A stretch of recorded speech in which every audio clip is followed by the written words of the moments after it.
সুপ্রিয় বন্ধুগণ, যারা রিটেন স্পোকেন গ্রামার শিখবেন এবং অপরকে শেখাবেন তাদের জন্য আজকের এই ভিডিওতে ইনফিনিটিভ ভার্ব নিয়ে আলোচনা করব।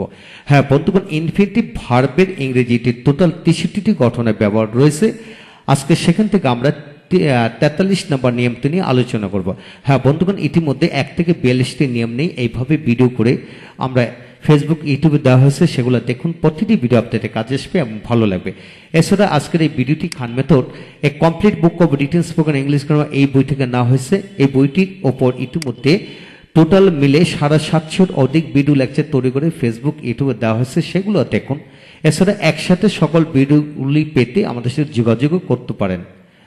হ্যাঁ বন্ধুগণ, এখন আসুন আমরা শিখব ইনফিনিটিভ ভার্বের ব্যবহার।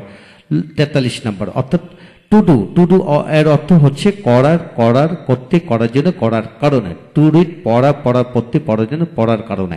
হ্যাঁ বন্ধুগণ, যে কোনো ভার্বের পূর্বে টু বসলে এরূপ 5 থেকে 6টি অর্থ প্রকাশিত হয়। তাই আপনারা কমপক্ষে 20 থেকে 30টি ভার্ব দিয়ে দ্রুত গতিতে পড়ে নেবেন। এখন আসেন কিভাবে 43 নম্বর গঠনটি পড়বেন। যেমন দিস, পরে বি ভার্ব। বি ভার্ব মানে মেজর ওয়াচার, তারপর ডি প্লাস নাউন, অর্থাৎ যে কোনো জাতীয় মানে যে কোনো বস্তু এবং নাউন মানে বস্তু এবং প্রাণী জাতীয় নাউন হতে পারে। তারপরে to verb, be noun adjective.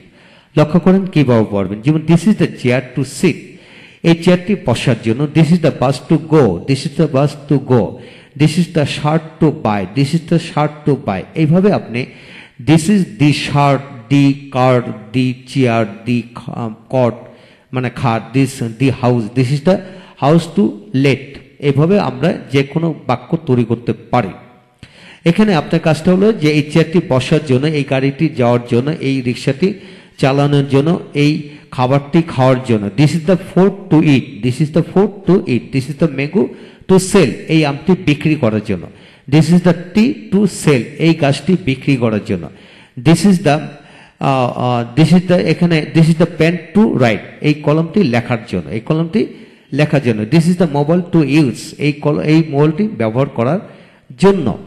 এইভাবে আপনি শত শত বাক্য বানায় পড়তে পারবেন। This is the, this was the, এইভাবে। তারপর this was the chair to sit, এই চেয়ারটি বসার জন্য ছিল। That is the chair to sit, ওই চেয়ারটি বসার জন্য ছিল। That was the chair to sit, ওই চেয়ারটি বসার জন্য ছিল। এখানে আপনি চেয়ারের স্থলে হাজারো নাউন আছে, আপনি মিলিয়ে পড়তে পারবেন। তারপর আসুন 2 number.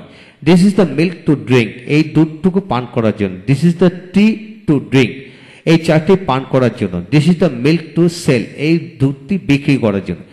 This is the milk to make food, এই দুধটুকু খাবার তৈরি করার জন্য। This is the milk to make food, এই দুধটুকু খাবার তৈরি করার জন্য। যদি এইভাবে বলো, this is the milk to give you, এই দুধটুকু তোমাকে দেওয়ার জন্য।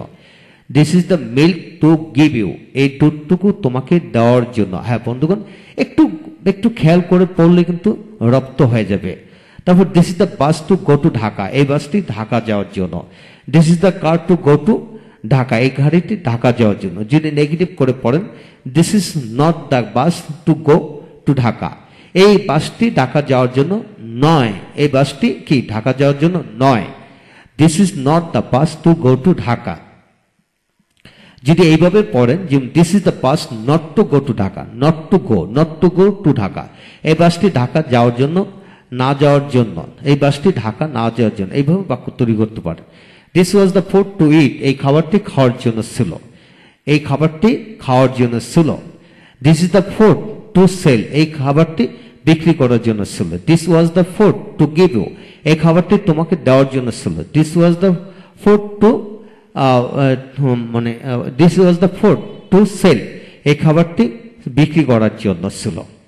This is the man to help, এই লোকটি সাহায্য করার জন্য। This is the man to teach, এই লোকটি পড়ানোর জন্য। This is the man two to feed, এই লোকটি খাওয়ানোর জন্য, এই লোকটিকে খাওয়ানোর জন্য। হ্যাঁ বন্ধুগণ, এইভাবে আপনারা টু হেল্পের জায়গায় অন্যান্য ভার বসিয়ে পড়বেন। This is the girl to love, এই মেয়েটি ভালোবাসার জন্য। This is the girl to love, এই মেয়েটিকে ভালোবাসার জন্য। This is the girl to like, এই মেয়েটিকে পছন্দ করার জন্য। This is the system to go there, এটি সেখানে যাওয়ার উপায়। This is the system to go there, এটি সেখানে যাওয়ার জন্য। This is the way to be rich, এটি ধনী হওয়ার পথ। This is the way to be rich, এটি ধনী হওয়ার পথ। যদি বলা হয় this is the way to be a doctor, এটি ডাক্তার হওয়ার পথ। This is the way to be a leader, এটি লিডার হওয়ার পথ। তারপর this is the man to do the work, এই লোকটি কাজ করার জন্য। This is the man to do the work, এই লোকটি কাজ করার জন্য। This is the man to teach English, এই লোকটি ইংরেজি পড়ানোর জন্য। This is the man to help, এই লোকটিকে সাহায্য করার জন্য।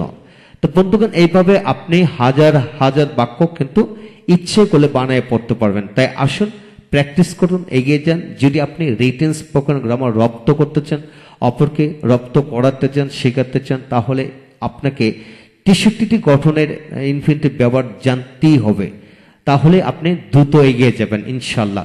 ভালো থাকুন। সমস্ত বইয়ের ভিডিও লেকচার পেতে আমাদের সাথে যোগাযোগ রাখুন। Thank you very much.